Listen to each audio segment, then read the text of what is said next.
No one expected Canada to regret it this quickly. Not after the years of debates, promises, and press conferences. Not after spending billions on what was supposed to be the future of air power. But that's exactly what happened.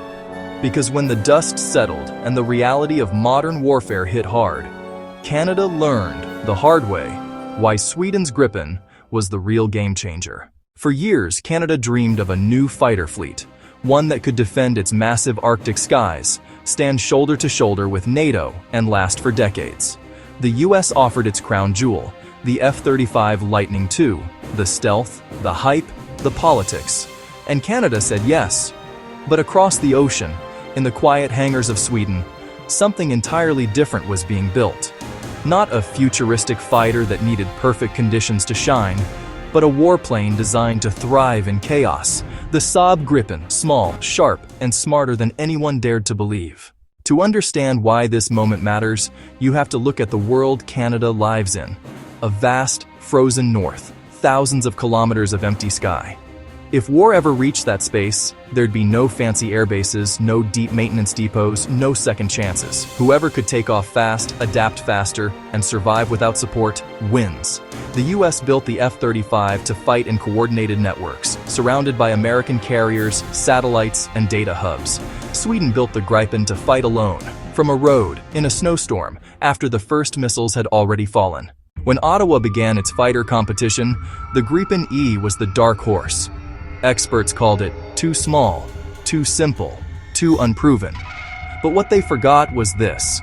Gripen was built for countries like Canada, cold weather, vast distances, limited budgets. The Swedes understood that kind of environment better than anyone. The Gripen E could have operated from Canada's highways, refueled by a pickup truck, and flown again in minutes. It didn't need massive hangars, complex maintenance systems, or constant software updates from the US. It was built to serve the pilot, not the politics. But in the end, politics won. Canada chose the F-35. And on paper, it looked like a victory. The stealth advantage, the alliance unity, the prestige, until reality arrived. The first warning came quietly. In test flights and readiness drills, Canada's newly acquired F-35s began showing the same problems that had haunted the jet worldwide. Maintenance delays, software issues, and astronomical costs. Each flight hour burned money faster than fuel. And worse, the Arctic's brutal weather exposed just how fragile the system really was. Stealth coatings cracked, batteries failed in extreme cold. Even the simple task of refueling or servicing became a logistical nightmare. Meanwhile, the Gripen, the one Canada turned down, was flying flawlessly across Scandinavia, in even harsher conditions, landing on icy roads, refueling in minutes, and taking off again without skipping a beat. As one Swedish pilot joked, the Gripen doesn't care if it's Tuesday or the apocalypse, it just flies. That line stung in Ottawa, because the contrast was impossible to ignore. Then came the breaking point, the kind of exercise that changes opinions inside entire defense ministries. A NATO simulation, designed to test integrated air defense under electronic attack. Multiple countries participated, including those flying the F-35, and among them, the Swedish Gripen E. What happened next spread through NATO like wildfire.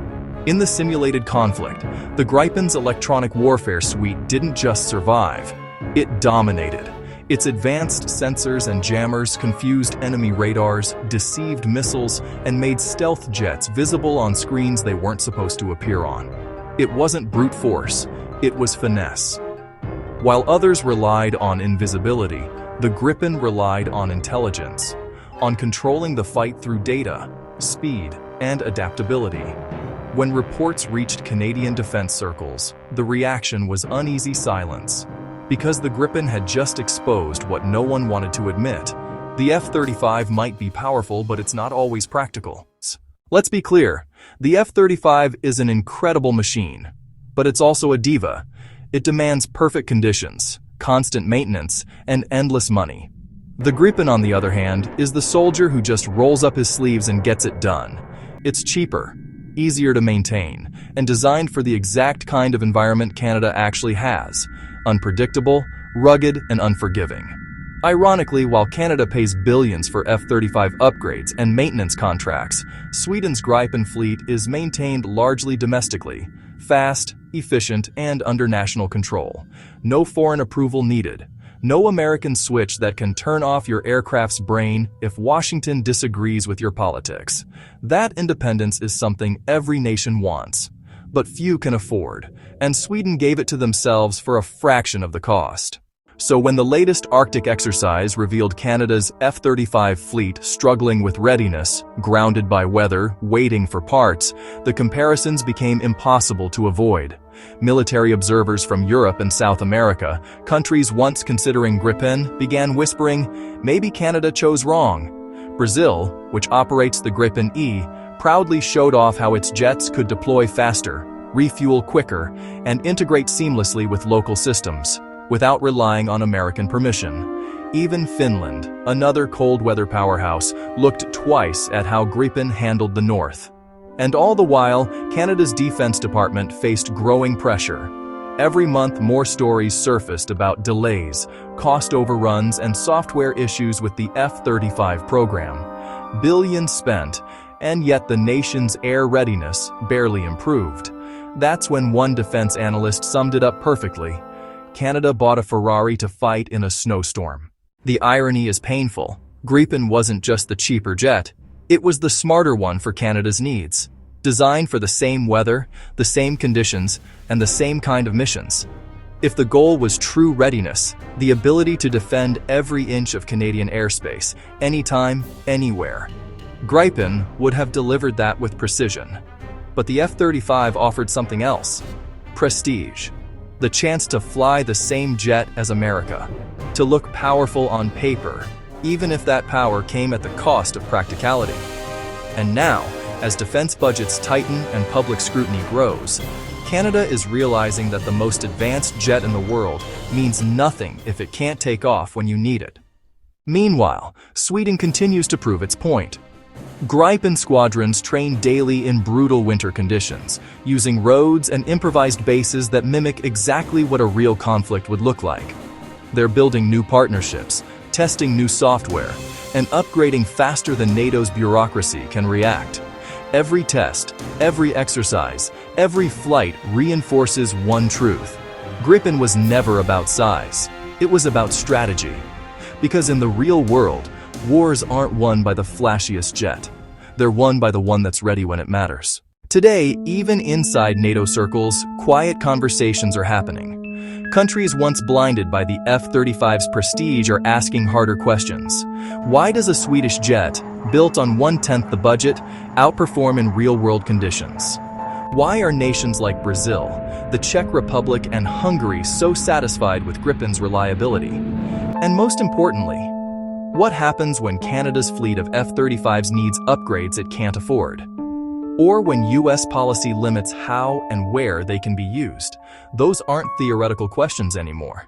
They're happening now. In the end, Canada's lesson is simple, but costly. They chose politics over practicality, prestige over purpose. And now, every delay, every grounded jet, every maintenance bill is a reminder of what could have been. Because while others spent billions chasing the perfect stealth jet, Sweden quietly built something far more dangerous, a fighter designed for reality.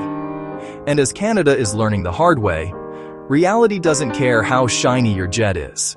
It only cares if it flies. The Gripen may not be the biggest, loudest, or flashiest jet in the sky, but it's the one that proves the simplest truth in warfare. Brains beat budgets. So while others struggle to keep their expensive toys running, Sweden's lean little fighter keeps flying, keeps adapting, keeps winning hearts around the world. Because in the end, the Gripen didn't just outsmart its enemies, it outsmarted the system itself. And now, as Canada looks north toward those frozen skies, it finally understands why. The real game changer was never about stealth or power.